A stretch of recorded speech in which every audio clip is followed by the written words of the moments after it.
श्री स्वामी समर्थ मैत्रिणींनो, आज आपण आषाढी एकादशीबद्दल अत्यंत महत्त्वाची माहिती जाणून घेणार आहोत. आषाढी एकादशीला देवशयनी एकादशी असेही म्हणतात. या दिवसापासून भगवान श्री विष्णू 4 महिन्यांसाठी योग निद्रेत जातात आणि चातुर्मासाची सुरुवात होते.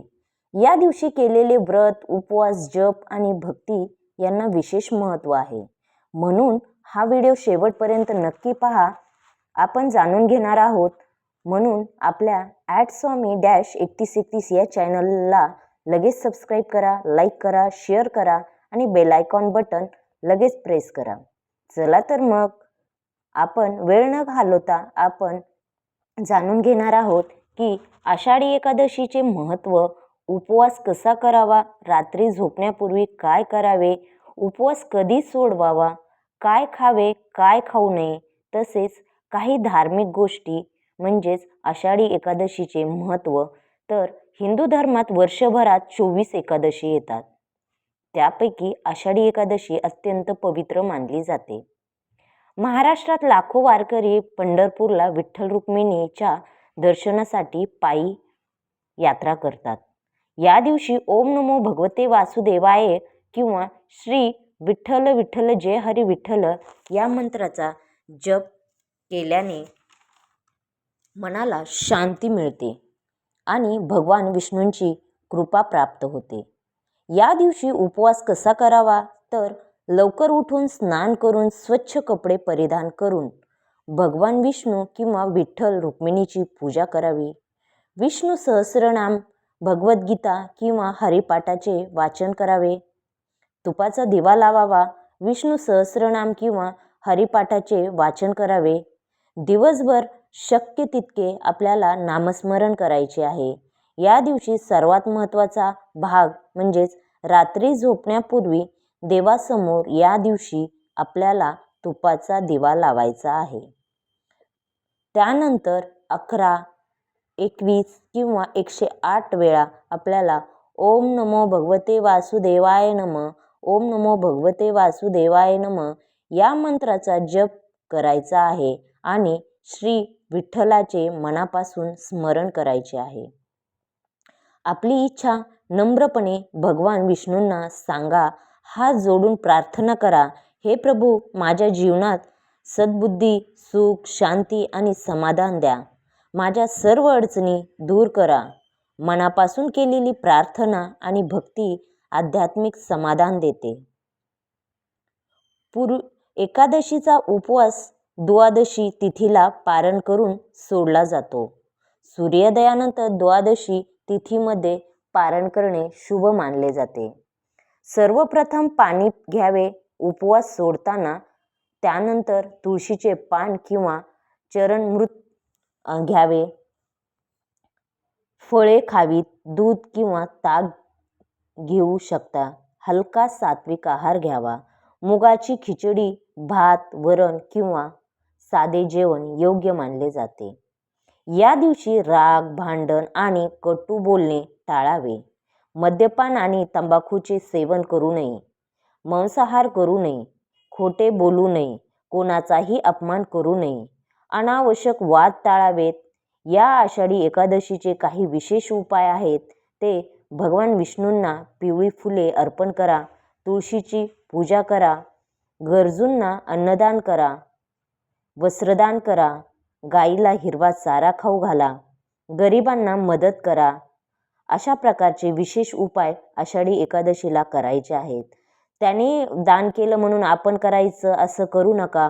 दान करताना मनोभावे करा. तिरस्काराने करू नका. मी उच्च आहे आणि तो खूप खालचा आहे असं करून तुम्ही दान करू नका. ते दान काही तुमच्या फायद्याचं नाही.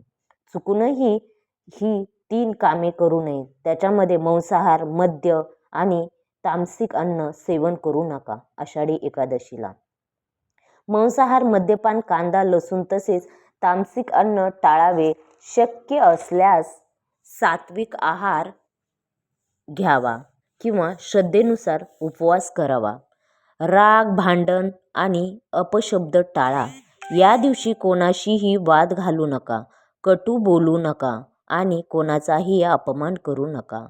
शांत मनाने विठ्ठलाचे नामस्मरण करणे अधिक शुभ मानले जाते. खोटे बोलणे, दुसऱ्याला दुःख देणे टाळा. खोटे बोलणे, फसवणूक करणे, गरजूंना मदत न करणे किंवा जाणीवपूर्वक कोणाचे मन दुखवणे हे या पवित्र दिवशी टाळायचे आहे. दया, सेवा आणि दान यांना विशेष महत्त्व दिले जाते. आता पारणे म्हणजे काय? तर पारणे म्हणजे उपवास विधीपूर्वक सोडणे. दुसऱ्या दिवशी द्वादशी तिथीला स्नान करून देवाची पूजा करावी आणि देवाला नैवेद्य दाखवावा. त्यानंतर पाणी, तुळशीचे पान किंवा सात्विक अन्न ग्रहण करून उपवास सोडणे याला पारणे म्हणतात. आणि हे एकादशीच्या नंतरच द्वादशीला असते.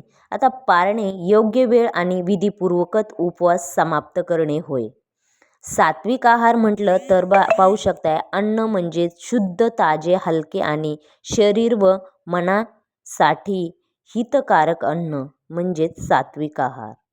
दूध, दही, तूप, ताजी फळे, उकडलेल्या किंवा शिजवलेल्या भाज्या, भात, मूगडाळ, खिचडी, पोळी, भाकरी अशा प्रकारचा जो सात्विक आहार असतो तो खूप महत्त्वाचा असतो.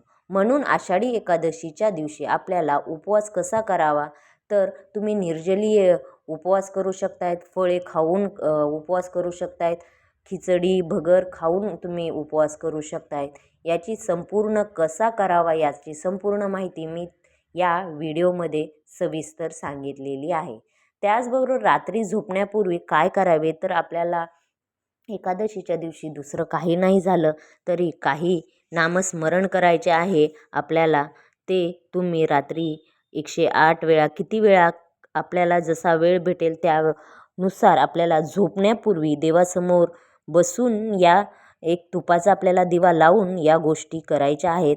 11 तुम्हाला जसा वेळ भेटेल तसा 11 करा, 21 किंवा 108 वेळा करा. परंतु ओम नमो भगवते वासुदेवाय नमः या मंत्राचा जप तुम्ही नक्की करा. हे खूप प्रभावशाली. काही गोष्टी असतात त्या दिवशी त्याचा प्रभाव खूप आपल्या जीवनासाठी, आपल्या संसारासाठी, आपल्या सुखासाठी खूप महत्त्वाचा असतो. आणि त्यासाठी आपल्याला 11 का होईना, 21 का होईना किंवा 108 का होईना, जेवढं तुमच्याच्याने शक्य होईल तेवढ्या वेळा तुम्ही मंत्राचा जप करा. मनापासून करा, नक्की तुम्हाला सर्व काही भेटेल.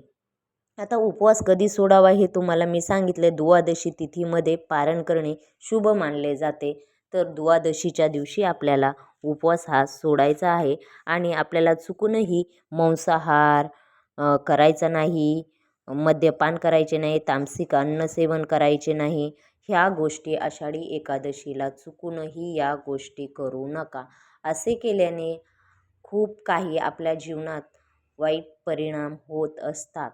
नाही असं नाही आहे, परंतु होत असतात. म्हणून आपण न चुकता या आषाढी एकादशीला उपवास कसा करावा, रात्री झोपण्यापूर्वी काय म्हणावे, उपवास कधी सोडावा, त्याचबरोबर आपल्याला दान करायचे आहे. जे दान करणार आहोत ते मनापासून दान करा, वस्त्रदान करा, अन्नदान करा. जे तुम्हाला दान वाटते, तुमच्या परीने जे शक्य होईल, तुमच्या परिस्थितीनुसार तसे तुम्ही या एकादशीच्या दिवशी दान करू शकता. याबद्दलचा देखील व्हिडिओ आपल्या चॅनलवर मी सविस्तर अजून दान कोणते करावे, कसे करावे, आपल्याला आषाढी एकादशीच्या दिवशी घरात काय घेऊन कोणत्या वस्तू अशा आणायच्यात की ज्याने आपल्याला वर्षभर कोणत्याही गोष्टीची कमतरता पडणार नाही, घरात सुख शांती नांदत राहील. तर याचा देखील व्हिडिओ मी आपल्या चॅनलवर टाकलेला आहे. तुम्ही @स्वामी 3131 या चॅनलवर जाऊन तुम्ही पाहू शकतायत. तर नक्की जाऊन तुम्ही हा पहा. हा जो व्हिडिओ आहे हा मी शॉर्टमध्ये तुम्हाला समजेल अशा भाषेत मी हा व्हिडिओ तयार केलेला आहे. कमी वेळात जास्त माहिती मी सांगितलेली आहे असं मी प्रत्येक व्हिडिओमध्ये केलेलं आहे. कारण सर्वांना काम खूप महत्त्वाचे असतात आणि त्यामध्ये ह्या गोष्टी पण माहीत असणं खूप जरुरी असतं. त्यासाठीच कमी वेळात जास्त माहिती कशी तुमच्यापर्यंत पोहोचेल याचाच मी प्रयत्न करत असते. कारण सर्वांना कामं वगैरे पण महत्त्वाचे असते. इतका वेळ ते व्हिडिओ पाहू शकत नाहीत. तर त्यांचाच विचार करून हा व्हिडिओ मी बनवलेला आहे. कसा हा व्हिडिओ वाटला तो नक्की मला कमेंट्समध्ये नक्की सांगा. अशा प्रकारे आजचा व्हिडिओ कसा वाटला तो कमेंट्समध्ये नक्की सांगा. लाईक करा, शेअर करा, सबस्क्राईब करा आणि बेल आयकॉन बटन प्रेस करण्यास विसरू नका. कॉमेंट्समध्ये नक्की लिहा श्री स्वामी समर्थ, श्री स्वामी समर्थ. ओम नमो भगवते वासुदेव.